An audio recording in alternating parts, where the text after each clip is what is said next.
Hey parents, so this week's topic is prediction routine. So what I want to do is elaborate on why routine and prediction is a crucial piece in our daily life for ourselves, but especially for our kids. And we're going to understand this from a brain development perspective. So because when we understand why this is important, then we can better understand our kids especially when they get overwhelmed in these situations of new transitions, new routines.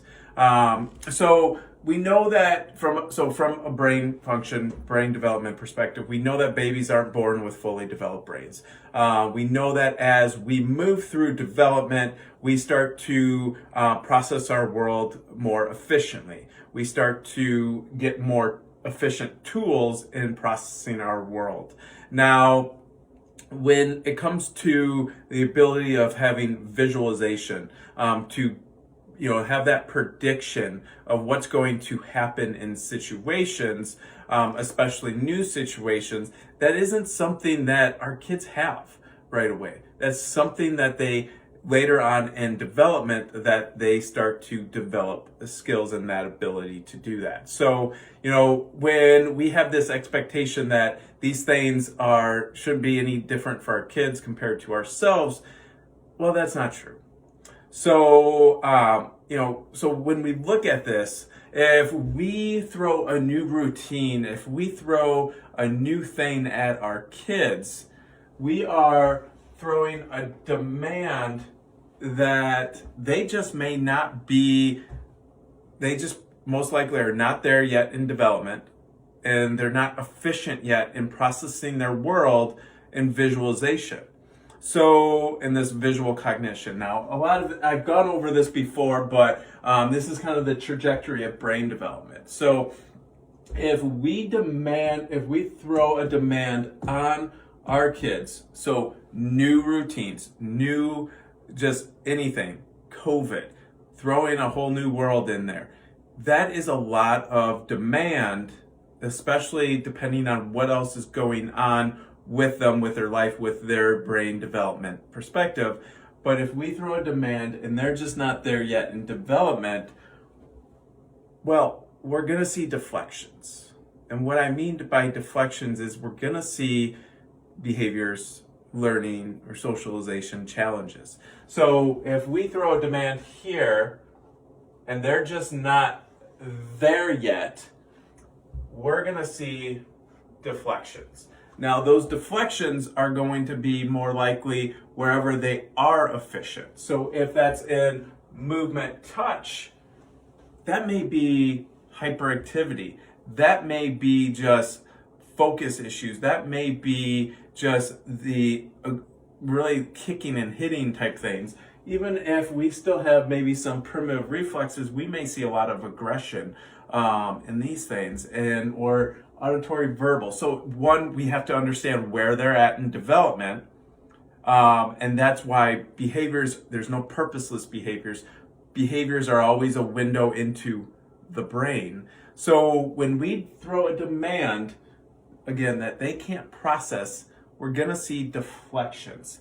And what routines do, what prediction does, is it helps to lower that demand that is being put on their brain in these new situations. So if we're going to a new school, or if we're going to a new doctor visit, creating as much prediction, having some, maybe having the office take a video of their space and showing that to the kid. That's one thing that we do in office for all of our new families that come in, is we want to create as much prediction for them so that the demand is less once they enter into the office or school.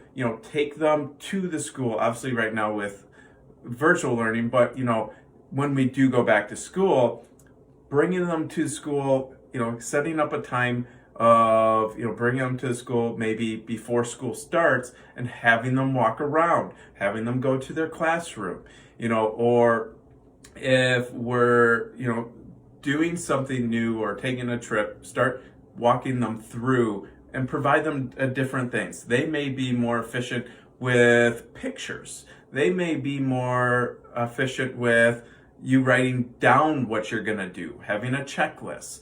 It varies based on kids. So there's not any specific way, but there's different strategies that we can really do to create more prediction. And this is essential for our kids, especially in a world right now where there is a lot of unknown. There's a lot of factors that we cannot control. So there is a lot of demand being put on them and ourselves. So as much prediction as possible. That's why having routine bedtime, like having a bedtime routine, like we do this at, bedtime's at 8, we start our routine at 7. We brush our teeth, we get our pajamas on, maybe we take a bath into that too, but we do this, then this, then this, and this. Because if it changes every night, that's an increased demand on the brain. And if you're seeing behaviors of it, there's a connection there. So these are things that we need to be looking at. And it's not just for our kids, it's for ourselves too, because we all have deflections. It all just depends on how much does that impact our lives. So if we as adults are having all these new things and we're having, troubles regulating our emotions, that may be something that, hey, let's create more prediction in our life as much as we can control so that we're putting less demand on our brains and we're not getting so overwhelmed also.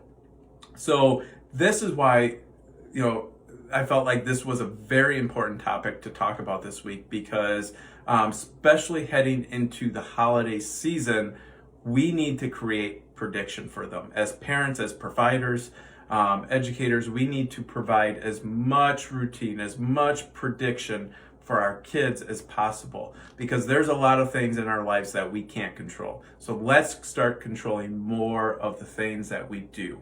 Okay, and if you have any questions, any concerns, put in the comment section down below. You can also direct message us, reach out to us. We are here to help you guys, help you parents, help you educators, providers, really just be able to help our kids to a whole new level. So have a great day.